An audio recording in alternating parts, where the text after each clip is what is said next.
Stone, I believe. He's like, I got a lot, I got some surprises in store. Things to, we can't go out on the road, but some big surprises. They're going to keep the fans occupied. So, of course, I had to guess, and not, and I said not that they might not still come true. I think we'll see Right. a trends too at some point. Maybe under the Christmas trees this year, and some of the other things I mentioned. But for the most part, I was just completely way off. Did not, because who could have guessed that he would be doing a multi-part podcast with Barack Obama? I mean, that was not Yeah. on anybody's radar, Mhm. anybody's list. They somehow got together with. I mean, that's the other thing about the pandemic. Everything is very low key. They were apparently able to get together and spend all this time talking, and nobody knew. So that was obviously a big surprise.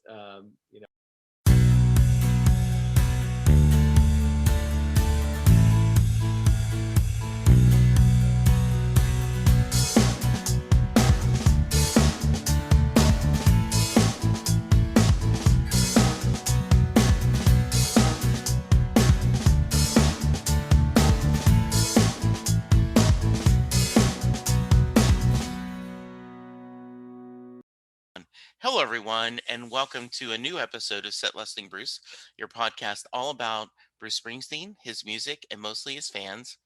And joining me today is not only one of my favorite guests, not only the top blogger in the Springsteen universe, a talented writer, but the guest of my most downloaded episode ever, Peter Chianca. Peter, welcome to the show. Jesse, it is my pleasure as always, and I am amazed to hear that. I can take no credit for it. I think it must just be a coincidence that the top downloaded is one that I was on. Yeah, so what's weird is Libsyn is the service Southgate Media uses that you upload your podcast, and then Libsyn behind the scene sends it to iTunes and, you know, Amazon Podcast and Spotify and everything. And it tracks how many episodes download. And, not to get secret, I don't I'm very happy that about 250 people over a month download the episode. So I'm like, okay, that's nice. What's interesting is I may hit 6 or 7,000 downloads because people keep going back and listening to past episodes. So, I was listening to a my son is a huge wrestling fan, and JR was talking about they get 200,000 downloads on their episodes. I'm like, whoa, crap. Wow, that's Yeah. something. So anyway, so routinely you can look, and you and I back in 2018 talked about Human Touch Lucky Town, and it has over 1,200 downloads. That's great, and I think it's maybe it's because no one ever talks about those albums except us. Yeah. But there's secret favorites of a lot of people, I bet, or at least they are grossly underrated in some circles. So maybe people do appreciate Well, I do taking them think on. that because as I talk to long-term fans, they will talk about um, how there are songs they like at that, and they will talk about how that was not a bad tour, that they enjoyed the tour. Once they got past the idea that it wasn't the E Street Band, they said that was a pretty good band. Yeah, well, that was my first Springsteen concert. Was the other band, believe it or not. Yeah. After humiliating experiences trying to get tickets to the Born of the USA and Tunnel Love tours unsuccessfully, that was in my, before the Born of the USA was probably might have even been before I had a driver's license. So I had very limited access. I needed rides and et cetera, and the ticket thing just did not work out. And then I remember also for Tunnel of Love, just trying desperately and to no avail. So that was my first real opportunity, and we even got scalp tickets. I couldn't even get those, Mhm. legit. I remember people saying, "You paid that much? It's not even the E Street Band." But he dragged that show kicking and screaming into greatness. He Yeah. really showed you his it revolves around him at the end of the day, and he always gives his all. And the show I was at actually in New Jersey was one of the official download releases in the last year or so. So it was great to be able to revisit that first Oh, concert that way. It's very, I just got a big kick out of remembering the stories that he told and that type of thing, and hearing him sort of fresh that way. yeah, I would love that. People have always, I'll hear people like, what on the archives do you want? And I said, more than anything, and I know this is a long shot because I understand there isn't a lot of Rising tour available, right? But Yeah, my first show was 2002 here in Dallas, the Rising tour. And I would love to have an official release of that, just because to go back and as close to a time machine as you can, and going back and go, just think, right, you didn't know what you were going to see and hear. right, exactly. I always say I could never be in one of those time travel movies where you have to go back and save the world or something, because I would just go to concerts that I had missed. If I found myself, going back to 1975, I'd be at the bottom line or wherever. Uh, Oh, absolutely. And in fact, for the anniversary month last September, I convinced my buddy, and it did not take long, but Charles Skaggs, who is my co host of the Doctor Who podcast, he and I both came up with, okay, we have the TARDIS, which can go anywhere in space and time. And we picked 5 concerts we'd go back and see. And we yeah, made the plan that, okay, like he's a huge Sting and Police fan. So obviously he would like, okay, I want to go see every Sting Police. So we limited to only one, and we talked about what shows we would go back and see. yeah, And so that was a fun yeah, discussion. yeah, yeah. If only. If only, absolutely.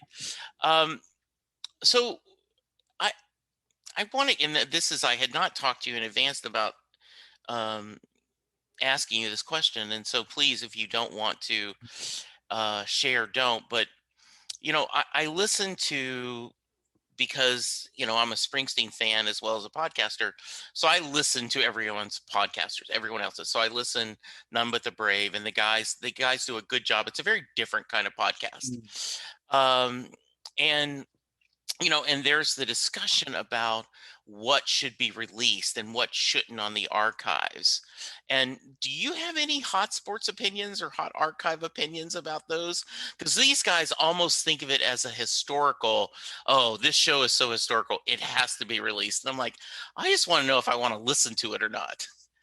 Yeah, I mean, there are certain ones that you've heard about or that were heavily bootlegged, obviously, and the idea of hearing a pristine recording of it, it's just your people salivate at Yeah. that idea. And yeah, I do think it would be nice um, to have some of those, but I think just having sort of representative shows from a Mhm. tour. Maybe it's not one that is in the annals of everybody's top 5 list of Yeah.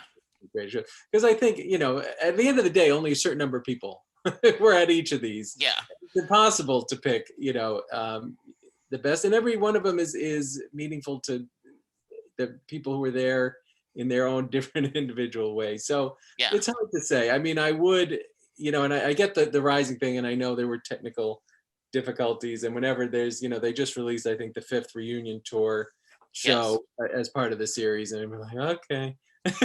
No, and that was exactly my feeling too. Like, okay, I'd already had one in this set. But the person who was there that night is thrilled, right? But for me, it was like, okay, do I want to spend the $10? And $10 is not a lot of money, But but yeah, at the end but of the day, yeah, they do, if you have 2 or 3 or 4 of the yes, other ones, you have it's pretty well represented.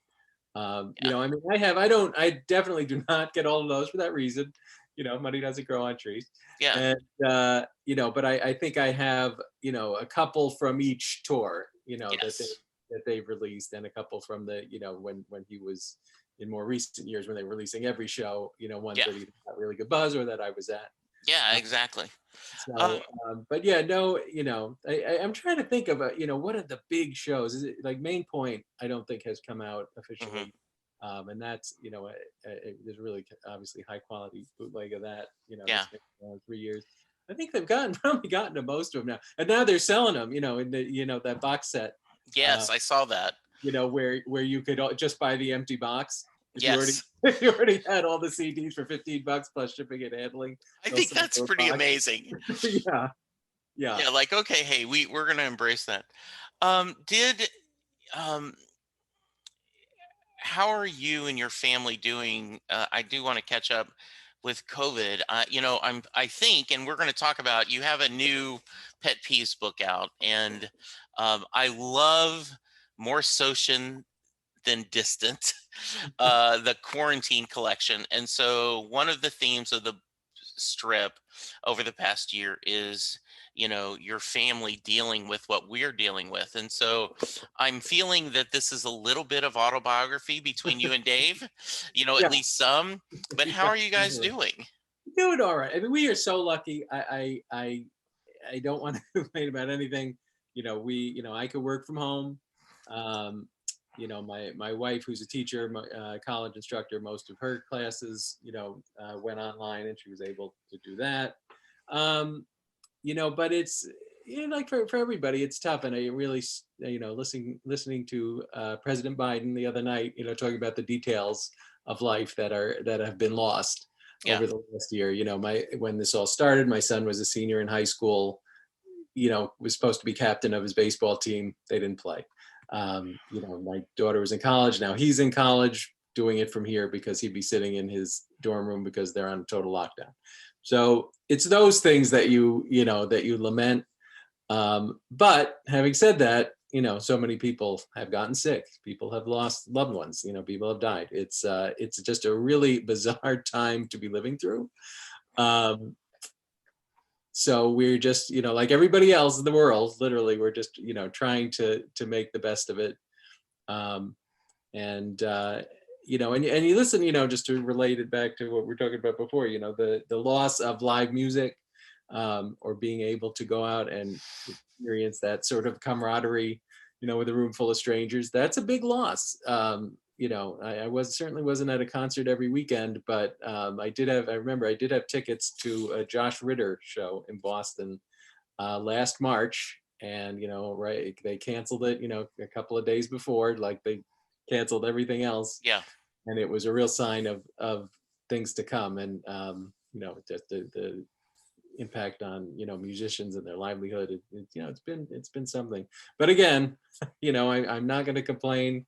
I'm glad I've been able to keep working. That has been, obviously a blessing. And I'm sitting right next to my record player while I do my job. I could put on my Bruce albums in the background and just put my head down and hope that we're out the other end of this thing before too long. Yeah. A couple of things, Pete, that makes struck me as one, similar to us. We were very lucky. Um, I got laid off in January of last year and started my new job on February 10th.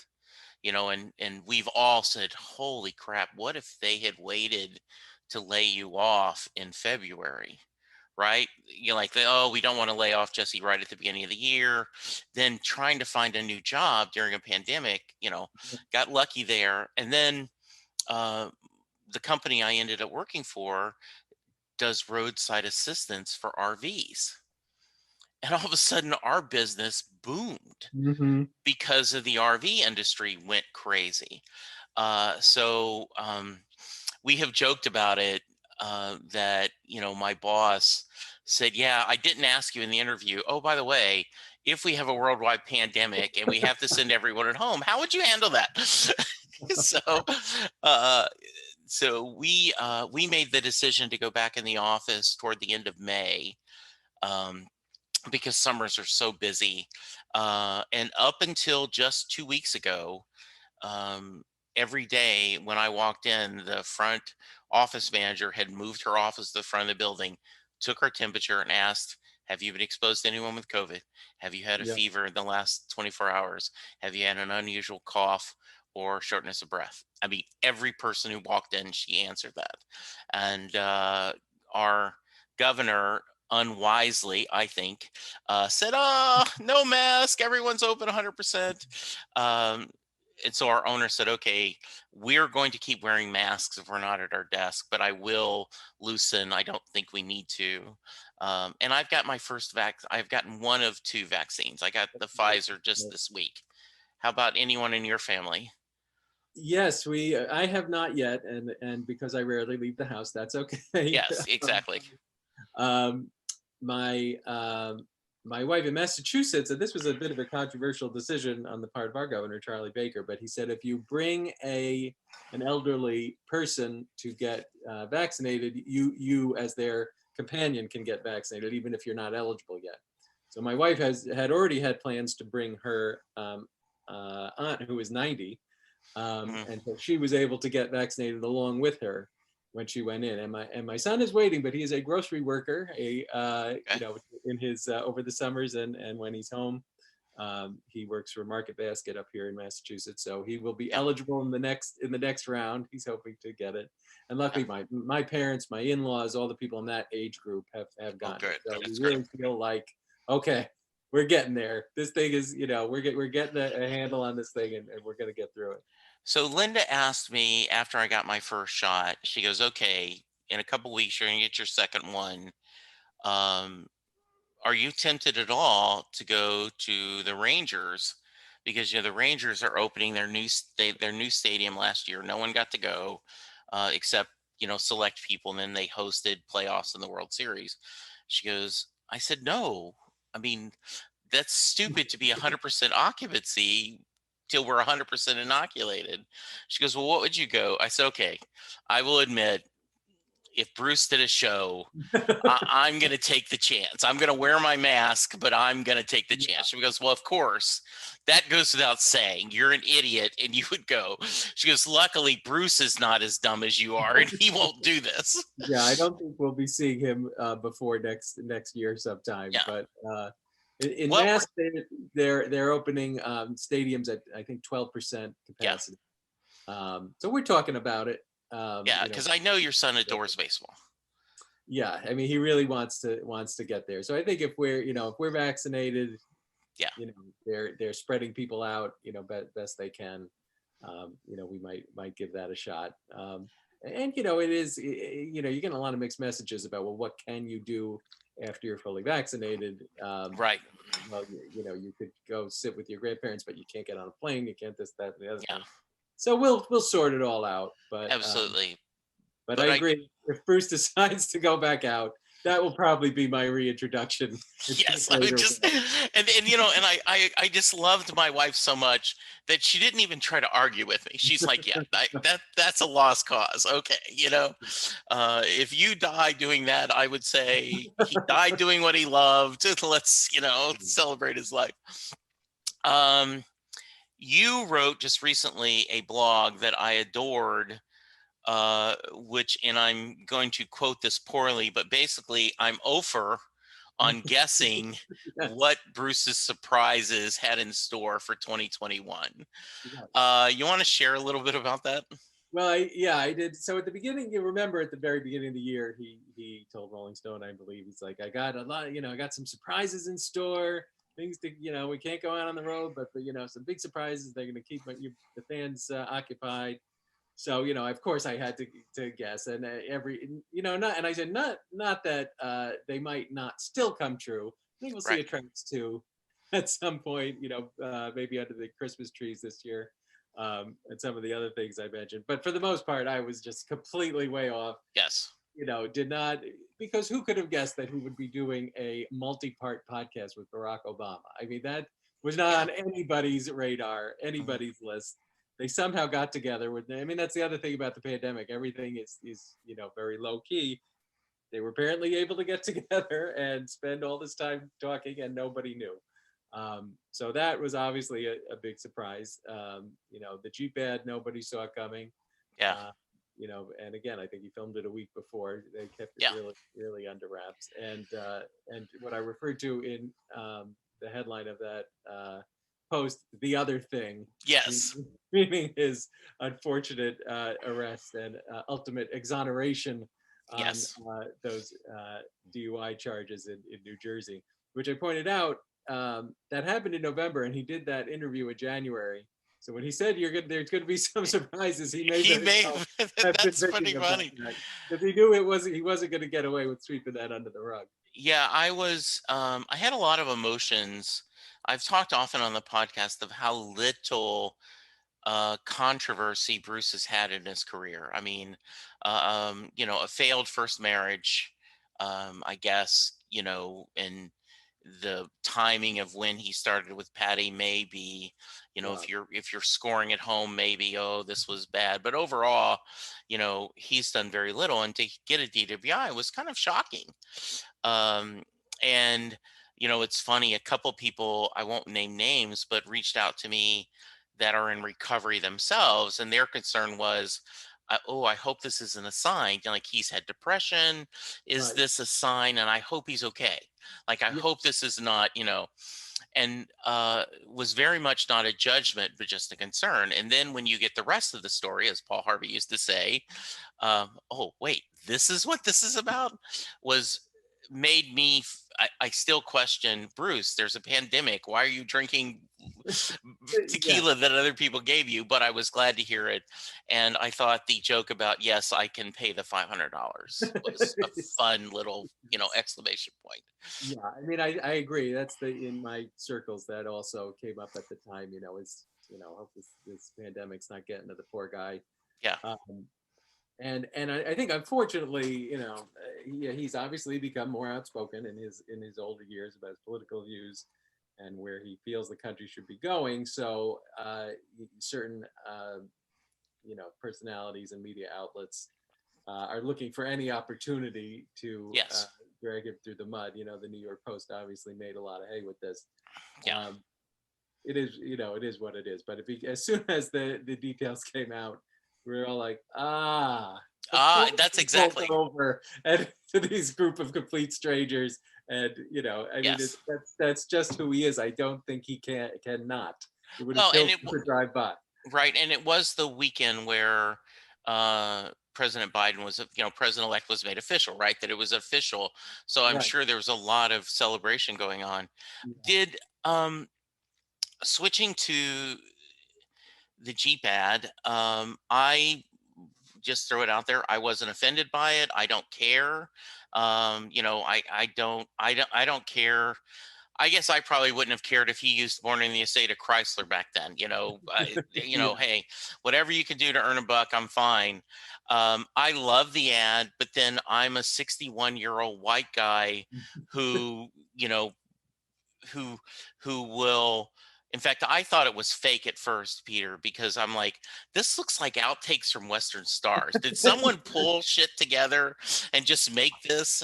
Yes. Um, and the my favorite line is the reaction of the far right and the far left on his ad tells you how far away from the middle we actually are.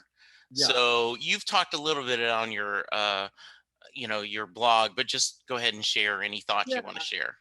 I mean, I do think that the sort of criticism on both sides is, if not justified, at least understandable. Yes. On the left saying, there's no middle ground with, people who are storming the Capitol, and on the Yes. right saying, well, why didn't you say this when Trump was in office? Yes. Where was your desire for middle ground then?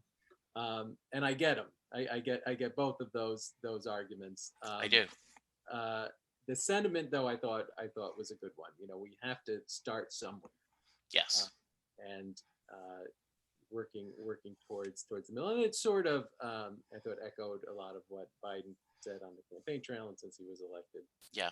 Um, and obviously Bruce wouldn't have done it if it wasn't something he felt strongly about.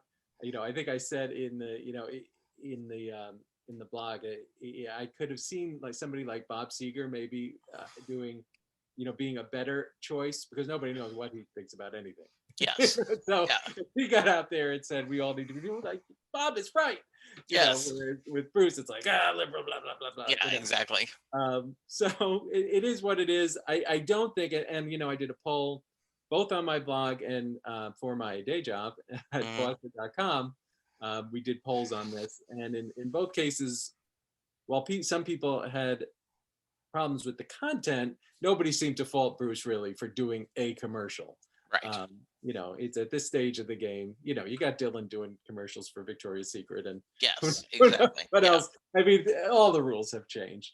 And Yeah. when I referenced, not everybody got the reference, and they thought I was making fun of them. But to Bruce's induction of U2 to the Rock and Roll Hall of Fame, they had just done that Apple ad. Hmm. When he saw it, he said, "My boys have sold out." Yes. And he talks about how John Lando told him, but they're not taking the money. Like, now that is brilliant. Anybody can make an ad, but not to make an ad and not take the money. Uh, Yes. so that was, of course, the first thing I thought of. Right. And I do think he took the money. I think there Yes. was some money exchanged there, but yeah, I think people didn't have an issue with that, and I think you can't say it wasn't well-meaning, Hmm. even if you take issue with whether or not that middle ground is a possibility. It. We've been, I guess, close to 5 months since we've had Letter to You.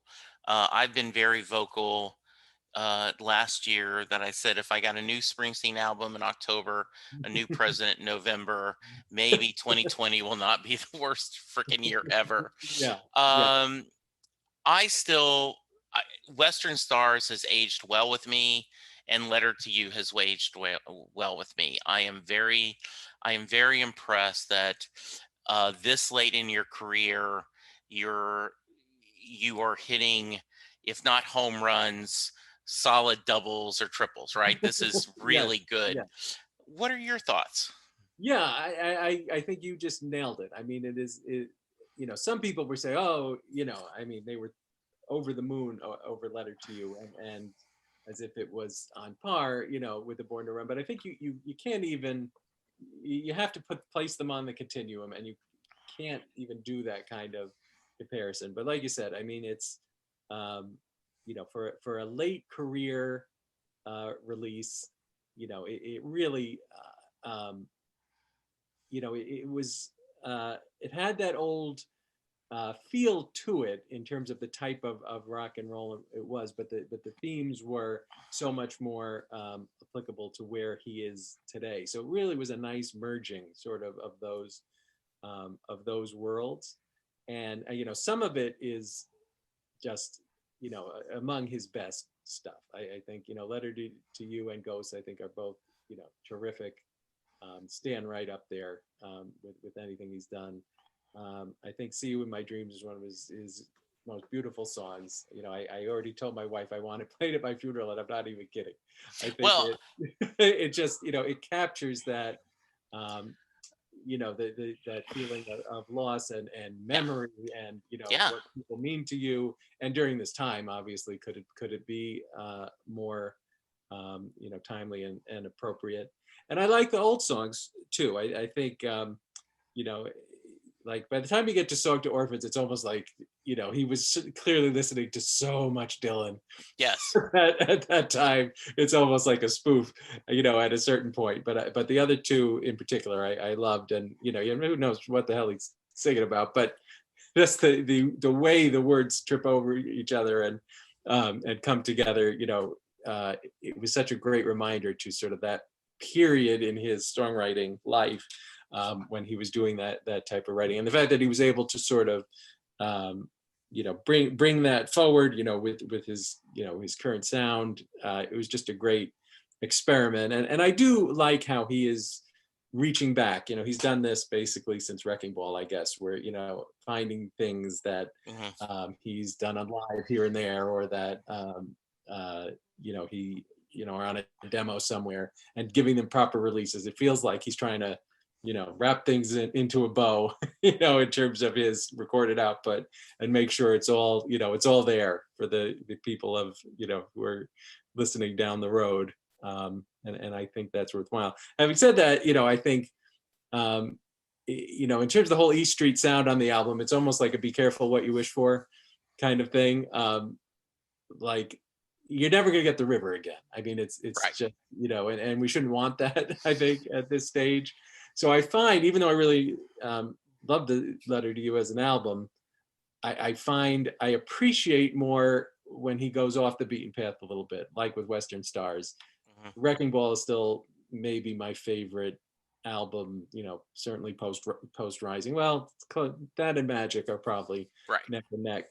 But I just love on Wrecking Ball how he really went, for a different kind of sound, that sort of Americana, Hmm. um, feel to it, and how the songs had a similar feel. It really felt like it had a theme and a sound. And that album has aged extremely well with me. I still pull that out. Oh yeah, I do too, and I think so. And I'm always happy when I see it's a Wrecking Ball release, and then I'm like, or a Magic release on the archives, as we talked about. Though the last one did not have as many songs from Magic as I wanted. Right? I was like, damn it, I wanted a few more. Um, the I love if I was a priest, and I've said several times, I feel it's what Outlaw Pete wanted to be. Mhm. It just feels like this Western epic. And I do hope this isn't the case, but if the last ever official release is I'll See You in My Dreams, Mhm. that's similar to the Beatles, In the End, the love you make is equal to the love you take, right? Or Yeah. back Yeah. vice versa. Very appropriate. And I, by the way, the same thing. When I was on Be the Boss, I had, they played Land of Hope and Dreams. And I said, I've quoted it at one of my best friend's funeral. I've quoted it at my dad's funeral. And I hope one day in the future, way in the future, my son will quote it at my funeral. And now I'm going, maybe I may have to change because it is perfect. Yeah. And what's kind of interesting is I had a lady on the podcast uh, about a month or so ago, fellow podcaster, and she was talking about the Carpenters and her music her parents loved, but her podcast is all about grief and bereavement. Bereavement Room is the name of the podcast, and she specifically she's from England, and she has people specifically of color and sharing their grief stories. Um, and I said, man, you should check out Letter to You. And so, like a week later, she said, oh my goodness, this album is all about grief. And so she came back on the show, and we just spent the whole hour talking about grief and how she just feels this album was all about it. Now, I found a lot of joy in it too, but I think she's got a lot of points. Yeah, I mean, clearly being, the last man standing, from the Castiles had a big impact on Bruce. Yeah, Maybe that's at least partially what pushed him to writing this group of songs at a point where he wasn't sure if he had it yeah, in him to hear the way he told it.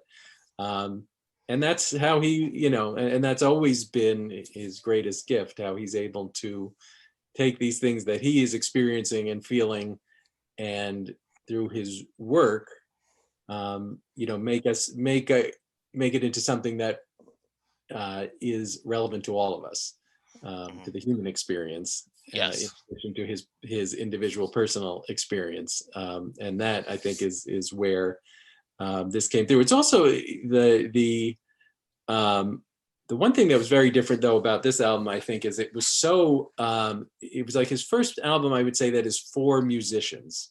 mhm, That is, so much of it was about being in a band, yes, and what that means. And we're all in bands of different stripes. You exactly, can read that metaphorically, but it also could be read very literally. Uh, yes, Talking about, because it's clearly he's speaking from experience about what it's like to be up there in front of that audience, and what the music has meant to him, and all the references to guitars, very yes. specific guitars, and that type of thing. So I think if you're a musician, this album probably has particular resonance, even beyond the universal themes of loss and friendship and nostalgia and that type of thing. What was interesting is I just was on David Fodor's Bee Gees and Me podcast. He does a Bee Gees podcast, and we were on, and he did a bonus episode where he sent me he sent me about a dozen BG songs, asked me to pick five. I sent him about a dozen Springsteen songs. He picked five, and we back and forth talked about them. And it's a fun episode. But he said, "I'll see you in my dreams." That has to be about a saxophone player, right? I'm like, this is so obviously. And I was like, well, kind of, sort of. And I had to tell him the whole story, and he was fascinated by it. Um, he also did not know Into the Fire was about 9/11. And when I explained that to him, he went, he had like, whole, this, I loved the song before, but now how did I not know that? Yeah. So Right. it, If you didn't hear it in context, I guess, of the yeah. initial, you wouldn't Yeah. necessarily know. So it was interesting. Well, good. And I do hope, I, another bright spot during this pandemic. Um, and sometimes Bruce knows what we need, even though we don't know it. I would have guessed like, oh, Bruce will do, maybe he'll do a show from home, right? Like that'd be great. We need this music. And if you had said, well, no, he's just going to do every couple of weeks a radio show where he plays music and tells stories. I'm like, oh, I love that even more than I did Yeah. like Melissa Etheridge has done a great job of doing, shows Yeah. from home, and a lot of other musicians. But what a gift this has been every 2 to 3 weeks. Yeah, I really, really have enjoyed those, and I've discovered artists too. I mean, he's Yes. so well versed in such a variety of styles and eras of music, and just he obviously he's a terrific storyteller, and it doesn't hurt that I tend to agree with him on Yes. most things, Yeah. um, politics wise and otherwise. Yeah. So yeah, just to be able to sort of get his take on those things and listen to the music. And I always, I listen on demand, but I always listen to all the songs, even though Yeah. you can't fast forward, because I want to hear what is Yeah. inspiring. Um, and I really like the guest episodes. The one with Patty was terrific.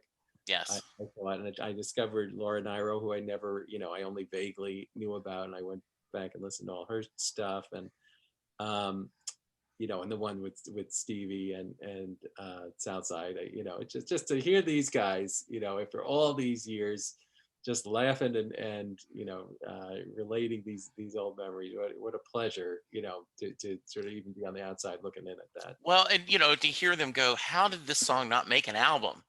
Right? Like to talk Yeah, about that as we have fans, and to share uh the summer one, talking about just taking your shoes off and not putting them back on, and the night one where everyone was like, oh, the reason he's doing it at night is because he's going to announce a new album. And no, he just wanted to do a night owl show because he used to be a night owl. And right. so yeah, and I think it's been a great mix of sometimes very political and talking about the times, and other times it's just, we're going to do a show about car songs. And I'm Mhm. going to not only throw in the Beach Boys and my songs, but I'm going to throw in all these other car songs that we're going to love and just joy. Yeah, yeah. Hmm. I hope he keeps it up. I do too. Obviously, at some point, I want him to get back on the road, and that will take Yes, most of his time absolutely. in his Yes. career. But yeah, I hope he keeps doing it.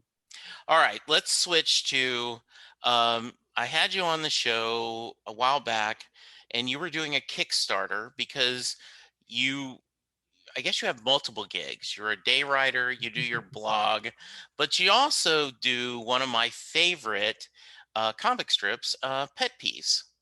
And you had done a Kickstarter, it was successful. You got your first volume out. And then all of a sudden, I get an email from you saying, hey, guess what? There's a select second collection out. I'm not asking you to donate. I'm just asking, do you want to buy it? So talk to me a little bit. Catch me up, Peter. And for Yeah, people who do not know about this strip, tell us a little. right. So the thing I always say first off is I can't draw. I have no drawing ability whatsoever, but I work with an extremely talented cartoonist named Dave London, who I've known forever, and we've worked on various projects over the years.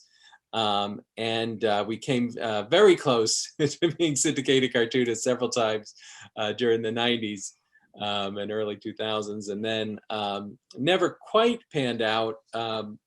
So we went and did our thing, got married, had kids, got involved in all sorts of other things. And when both of our sets of kids started getting older, we got together and we were like, what, we should give this another shot. And obviously there's a lot more tools now to get it out there yourself and get it in front of Right. people. So we created this strip, Pet Peeves, which is basically a family strip, realistic, as opposed to, fantasy, except for the fact that all the characters are dogs and other animals, but they act like humans. I compare it sometimes to the kids show and books, Arthur, where, he's an aardvark, but basically he's just a normal suburban Right. kid. So Dave just likes to draw animals. He finds it a lot more fun for him and a lot more interesting for the readers. So we've been doing this for like 5 years now. 2 years ago, we put out our first book. We used the Kickstarter to sort of get ourselves going there. And then we sort of used the proceeds from that to put together a second book, covering the last 2 years. And we just sort of looked up and we're like, hey, we have enough for another book. So we put that together. And the interesting thing was, so these are from 2019 and 2020. And I think that the first, when we started, it was just sort of, here are some fun family situations. Here's a family hopefully you can relate to. Here's a lot of gags about what it's like to, be a parent or to be a kid or whatever. And then after the first book, we said, well, let's give this family, let's throw a few obstacles in their way and see how they deal with them. And we also wanted to expand their universe a little bit, add more characters. So one of the first things we did was we created a mishap in their home. I won't spoil it for people who haven't read it yet. That forced them to move in with CJ. He's the main character. His in-laws, his wife Jazz, short for Jasmine. Her parents invite them in when their home becomes suddenly unlivable. So we have the dynamic of CJ's relationship with his in-laws, the kids' relationship with their grandparents. So that was what we started. Then, you talked about how you were laid off. I was laid off also in 2019, and very luckily was able to secure another position fairly quickly. But having gone through that experience, we said, well, how would CJ deal with getting laid off? So we put that in there as something he would have to deal with and the family would have to adjust. And on a tangent, he is a huge Springsteen fan. CJ Yes. is, obviously. Lots of Springsteen references in the strips, and particularly when he got laid off, because of Bruce's feeling for the working man. At one point they go to check on him and he's lying on the couch, singing along with Downbound Train. And the daughter goes, "He's gone full Springsteen." So that was a good opportunity to work Bruce in. But anyway, then we get to 2020, and of course, we're all suddenly dealing with this, crazy, surreal, unexpected experience of living through a pandemic. And we had a very brief discussion about, what, maybe we just keep going with the regular life stuff. People aren't necessarily going to want to see this, portrayed in a comic strip. And, it didn't take very long for us to say, we are living through this. They should be living through this too. And we have to figure out how to do it in a way that's, funny and relatable, but that sort of acknowledges the seriousness of it. So it was a challenge, but at the end of the day, there is a lot of humor to be found of the concept of being stuck at home with your family. Yes, there is. There is, and obviously, all of these new things we had to deal with, whether it's, creating a bubble or wearing masks or doing online school, and what it's like to have your kids in the room, the next room in their school class, and you're trying to get your work done on the computer. So it was such a wealth sort of material, without getting too heavy. No one in the No. family gets sick, although we do acknowledge that they're living with their older grandparents now, and that we acknowledge that they are on edge, having to deal with this in their lives. So I feel like, as opposed to the first one, which was very much, a lot of gags. Right. This one has a little bit more story, a little bit more depth, and I think people could really relate to it. And hopefully it's funny, and you will Well, smile with recognition at what the family, goes through. I have a big fan of the strip, and I have loved them as they come out individually, and so I do enjoy the story, and I do feel like, um, and I don't want to be overly dramatic, but right, but like your first volume is like an album of unrelated songs, right?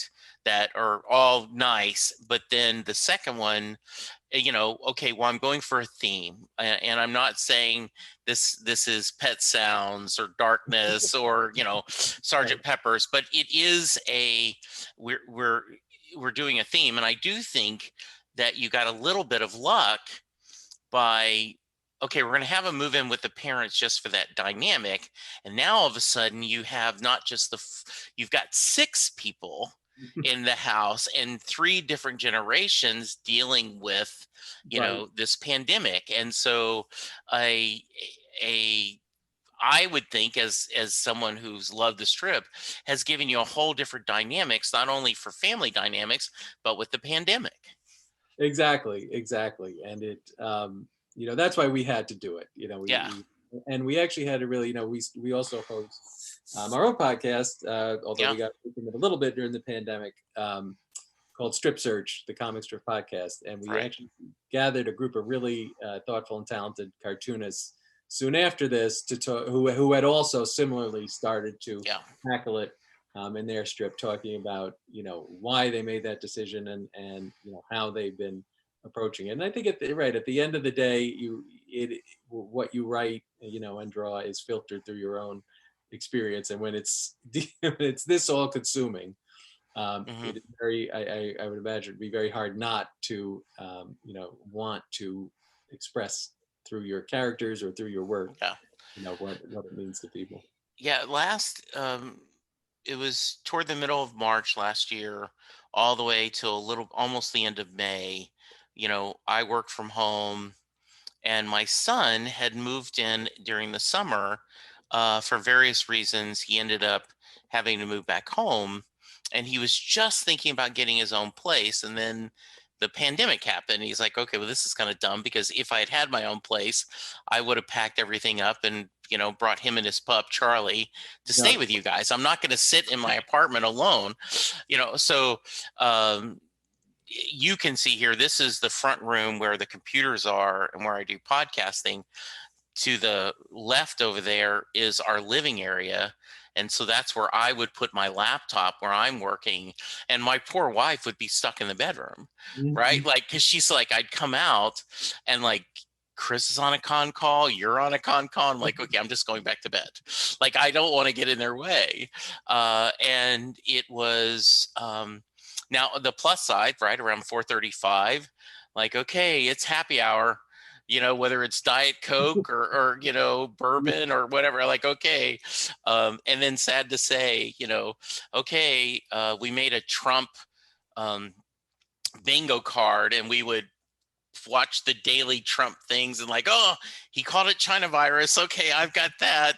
You know, you Bad. know, oh, a businessman said he did a great job. Okay, I've got that. And as a coping mechanism, just to try to smile through all the scariness of this.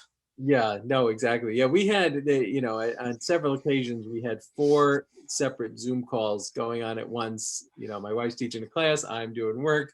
Both my kids are in separate college classes. Thank God the internet held out, our Yes. broadband worked. Yes. But yeah, it's and there's a joke in the strip from very early on when everybody really had sequestered, where the dog, who is named Bruce Springsteen, I should Of mention, course. the family dog, who's a real dog, not a anthropomorphic dog like Yes. the family, is wandering through the house, and everybody's just draped over their chairs. They're just lying on the couch, and the dog is thrilled because this is he's like, oh, I knew they'd take my lead eventually. Um, but Yeah. that's what it was like. We're like, there's nothing to do. All the sports had been canceled. Yes. It was completely surreal. But eventually, as we all Yeah. figured out a way to get in the groove and Hmm. and make the most of it. We did a lot of we watched the entire 8 seasons of Chicago PD as a family. Okay, nice. For those months. I don't know how we found it. None of us had ever seen an episode. Now we are completely caught up. And just little things like that. Hmm. And again, you talked about silver linings. We got a lot of family time that we wouldn't have Yes. had. My daughter would have been away at college. My son Yeah. would have been, from dawn to dusk, being a senior in high school. I Yeah. I I, I will never get over what they missed Right. during that time. But if I have to look for a positive side to it, we got a lot of time together that we wouldn't have otherwise had. Yeah, I totally agree. And I remember when the NBA came back, and Chris was like, Dad, the Mavericks look, they're in the bubble. I think they're going to make the playoffs, right? And so, we watched that first series together, and we were just so excited to be watching sports together, because that's, he comes over almost always. Mhm. Either I go to his house to watch the Cowboy game, or he comes over here to watch the Cowboy game.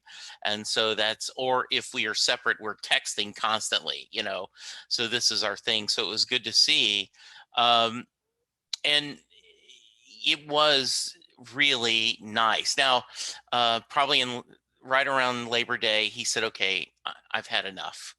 I mean, I love you guys, but I'm ready to be on my own." And I'm like, well, you've lived with us 18 months and you're 30. I could see why you want your own place. But he's coming over tonight because we hadn't seen him in 2 or 3 weeks, and he's like, "I'm bringing the dog. I'm bringing a bag. We'll eat something. We'll figure out what to watch on TV, and I'll spend the night because I miss you guys." Awesome. Yeah, Yeah, that's so great. that's really nice. Um, what's the easiest way to get the book? If you go to petpeevescomic.com, you will find links to both the first and the second book on Amazon, or go to Amazon and search Pet Peeves by London and Chianca. Okay. There are other things called Pet Peeves, though, so your Yes. best bet might be going to petpeevescomic.com. Hmm. And there's an archive there. You can check out the strips, make sure you like them before you Yeah. place your order. And we would definitely love to have people dropping by there, and we'd love to have people picking up the book. And we also have an email address there if you want an autographed copy. You I could was going email to mention us, that. and Yes. we will, for the cost of shipping, definitely get one out to you. And of course, as always, go to blogness-brucespringsteen.net and check out your Springsteen uh, missives and theories and rumors and commentary. I haven't been posting as much as I had been, because we've been working so hard on the book. Now Right. that it's out, my plan is to get back into Springsteen world, hopefully as he ramps things up too. When the pandemic comes to a close, there'll be even more to talk about. So you think we're going to get tracks too, and I think that isn't a hard guess. I do think he's kind of implied that and said that, and so Yeah, I do think that would be something. It seems they like to do box sets around Christmas because it is a very convenient, for all people like yourself and and I, like, okay, because your family, like, what do you want for Christmas? Oh, here, here's a really right. good pick. Right. Uh, Every 40 to 70-year-old man yes, demographic would like the Bruce Springsteen box set. yes. Do any other thoughts what we might see this year? Well, I mean, that Born in the USA box set is something that has been bandied about. It seems like forever, with a possible Nebraska connection there. Maybe something Yeah. coming between the two. He supposedly has had a gospel album in the can for who knows how long. He may decide to give that the Western Stars treatment at some point. But I think, I'm presuming his main goal is to get out on the road for Letter to You. And, to hear those songs, those are just made to be Oh, played they are. live. I hope he goes to town and basically does the whole album. Yes. When he does it, and even if it means maybe a fewer of the classics, favor of those. But I love hearing what he does with the new stuff. So hopefully as soon as they can get that together, they'll start rehearsing. But having said that, he has a very ambitious contract with Sony to release new product. Yeah. So I think any of those box set options are very likely possibilities. Yeah, I had thought about, I was convinced that Burning Train should be the opening track. Like by when you walk on stage, I just love Burning Train. But then after hearing him on Saturday Night Live and, Ghosts and everything, I'm like, it's good. One thing I've been, one of the questions when I have a new guest on the podcast is, what are songs you haven't heard performed live that you'd like to? And I'm like, and just we're gonna go without saying Western Stars and Letter to You, right? Like we're gonna that's Right. what goes without saying. You take any of those on a live show, and I think all of us are sitting there like would love to hear this. Yeah, I do hope he's able to do something from Western Stars, even if he's not bringing a 17-piece string Yes, orchestra with him. Tucson Train, I think, is a natural, I do and too. Stevie and his disciples did a really good cover of that. That was more of an electric take, Yeah, and it's great. So I think that's something he could do. So we'll see. Yeah, yeah, fingers crossed. There's, yeah, none of us are getting any younger. At times, sort of goes absolutely. a little bit too fast. But I think Mhm. they have another one in them, I think so too. and I think we'll see it, at some point next year. Absolutely. All right, Peter, as always, I love visiting with you, and it's always a joy. You are welcome anytime. And I appreciate the blog, and you're always nice. Every few months, you throw in a little blurb like, and Jesse's still doing what he's doing. And I always appreciate that. If someone wants to reach you, go ahead and give us how to reach you, how to blog, and then once again, how to get the book. Okay. I hope I'm getting my URL right. I've changed it several times. I believe Yeah. it's blogness-brucespringsteen.net, or just search for Blogness on the Edge of Town. That will be the first thing that comes up, I believe, Yes.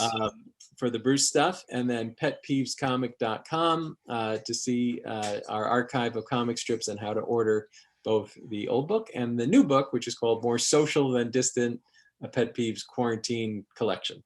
Yes. You are at Blogness on Twitter, and That's you do a right. good job of staying pretty active there. Trying to And keep that up, and also on Facebook, obviously, yes, facebook.com/slash blogness. And that's where you'll see, even if I don't get around to doing an actual post, we do try to keep up with the Bruce news on both of those platforms. And one of my correspondents, Leanne Palmerville, does a fantastic job keeping up the Blogness Instagram account with just great photos of Bruce, and both old and new, that she finds. I don't know where she finds half the stuff. yes. I know the feeling. Yes. I think she is just constantly trolling, and definitely worth a look at that too. Well, I hope that you and your family remain safe.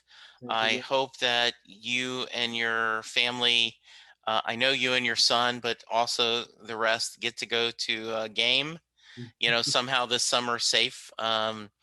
Chris and I are dying to go see the ballpark, but we want to make sure it's, fairly safe, but we want to go see the new Rangers stadium and visit. And, I just appreciate you always, and stay safe and be well, my friend. Same to you. It was a true pleasure. All right, listeners, you stay safe. Remember to social distance. Remember to wash your hands. Ignore the governor of Texas and follow Bruce's advice. Wear an effing mask, and let's all be good to each other, because that's the only way we're going to get through this. For now, thank you, and we'll talk to you soon. Goodbye. Doing a podcast at times can be a one-way conversation, and I hate that. So please let me know what you like and don't like about the work I'm doing. You can reach the podcast via email at setlistingbruce@gmail.com. The show is on Twitter at setlistingbruce, and my personal Twitter is at jessejacksondfw. We have a website, www.setlistingbruce.com. From there, you can find links to other Springsteen podcasts as well as other music-themed podcasts. We have a page devoted to our own SLB All-Star Band. These are guests who have been on the podcast more than 3 times. There is a link to our store where you can purchase Set Listing Brew shirts, as well as a Mary Question t-shirt. There is a link to our Patreon page where you can sign up to help support the podcast financially. We have different levels and different rewards based on your support. If you don't have any extra cash, and right now, who does? You can support the podcast by subscribing via your favorite podcast player and leaving us a review.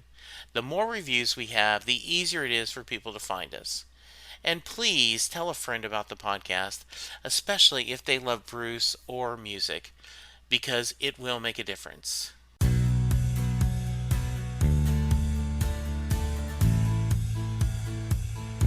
You just heard the fun talking, hard rocking, music loving, album ranking, fan thinking, joy spreading, lyric reading, story sharing podcast that is the one, the only Set Listing Bruce.